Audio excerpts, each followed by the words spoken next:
ma nièce, ta fille, c'est quoi ça? Ces paroles ont été dites en la présence de leur père, papa, le beau-père de Yongo. Elle va attaquer frontalement sa soeur sans aller à gauche à droite. Comment tu peux laisser faire une chose pareille? Que Gérard puisse coucher avec ta fille. Elle est partie de cette maison. Elle est allée ailleurs. Un jour, elle a téléphoné à son père. Il dit, est-ce que toi aussi tu es parmi ceux qui répandent partout que mon mari a couché avec ma fille? Son père lui a dit ceci. Tu es folle. Quand ta soeur t'attaquait en ma présence, j'attendais que tu réagisses. C'est elle qui t'a dit directement. Et ta réaction a montré que tu connaissais. Tu es parti. Qu'est-ce qu'on a fait? On a demandé à Yongo de pouvoir vider les lieux. Il ne fait plus partie de l'Assemblée. Ça c'est dingue. À cause de l'inceste.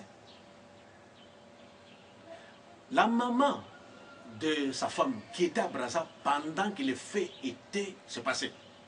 C'est comme ça que le mari de cette maman-là, donc le mari de la maman de sa femme, va demander à sa femme, est-ce que tu as participé à cette chose? Parce qu'ici, à cause des choses qui ont été faites contre la famille du prophète, les manèges on vient de les lire.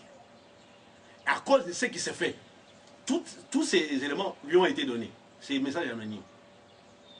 Et comme tu es en train d'héberger Gaël, je te maudis au nom de Mukongobia, le Dieu de Mukongobia. C'est ça qui a été fait. C'est ça l'historique. Et nous, on va faire quoi? Si le père outrait à cause de ça, sa femme voyant cela, elle essaie de tourner, elle a dit, non, non, je ne peux pas. Voilà le fond de l'histoire. Un autre point, c'est lui qui l'a mis en colère. C'est le fait qu'il était venu avec une vision. Dans cette vision-là, il devait être le président de la République d'en face. Ah, par contre, ici, il dit que c'est le prophète qui s'attaque aux autorités. Oh, ça c'est... Tu sais, Tertoul, quand il s'est adressé à l'autorité, il disait nous sommes contents de vos programmes, de tout ça. C'est ça. Il encense l'autorité pour dire que vous êtes bien. Oui, là c'est intéressant. Là, c'est intéressant. Il avait une vision. Moi, j'ai dit, je l'ai accompagné. C'est moi qui l'ai enseigné. Je l'ai accompagné.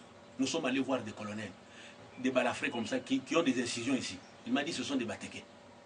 Ce sont des gens qui, dès qu'il y a un coup, ils sont avec moi.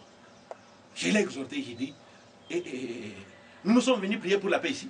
Toi, tu vas faire ça.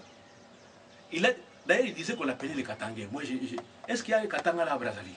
Il ne faut jamais dire ça. Il était Katangais, ils ont un groupe de Katangais. Moi, j'ai dit en tout cas, aujourd'hui, j'en parle comme ça, je restitue ce qu'il m'a dit. Le prophète Paul avait dit, moi, je suis en train de pouvoir suivre un parcours démocratique. Qui ne sait pas qu'il s'était présenté aux élections? Mais toi, ce que tu nous amènes là, c'est quoi? Le prophète, pour lui avoir mis devant un fait, pour dire que je ne serai jamais avec toi. Vous comprenez les menaces? On menace sa fille en disant, si tu es en Europe, hein, sache que c'est nous, pense à moi. Ces choses, ceux-là qui sont en train, qui l'ont pris comme suppôt pour pouvoir faire cette œuvre ici. Dieu qui regarde, il a un message et il a une action pour eux. Moi, je ne suis pas troublé par ça. Tout ce que je peux pouvoir dire, j'ai dit ceci. J'ai dit Mukungubila, être intègre. Et la profession journalistique a reconnu cela. Il a fait des œuvres extraordinaires qui dépassent peut-être les petits dons. Lui, il dit qu'il a fait des dons. Nous aussi, nous avons fait des dons. Et nous sommes obligés, par l'écriture, de faire des dons. Et ça devient un péché d'avoir fait des dons. Et lui, il a compté comme des graines de cacahuètes. Mukungubila a frété un avion ici pour aller à Kabul et revenir. Avec 60 personnes. Le mouvement lui a coûté presque 50 000 $. C'est avec ces dons. Et voilà, merci chers téléspectateurs pour votre fidélité. Pour votre gouvernement, nous vous disons, il faut bien vous mettre en garde parce que tous les prophètes ont subi les mêmes injures, les mêmes pamphlets à leur endroit. Et je pense que le travail abattu par les prophètes ne va pas être un objet qui va être balayé, bâclé par une incompréhension d'un certain disciple. Vous êtes avertis, vous avez vous-même subi ensemble avec nous et à la prochaine, nous allons bien encore nous retrouver pour de prochains numéros au sujet du prophète. Portez-vous bien.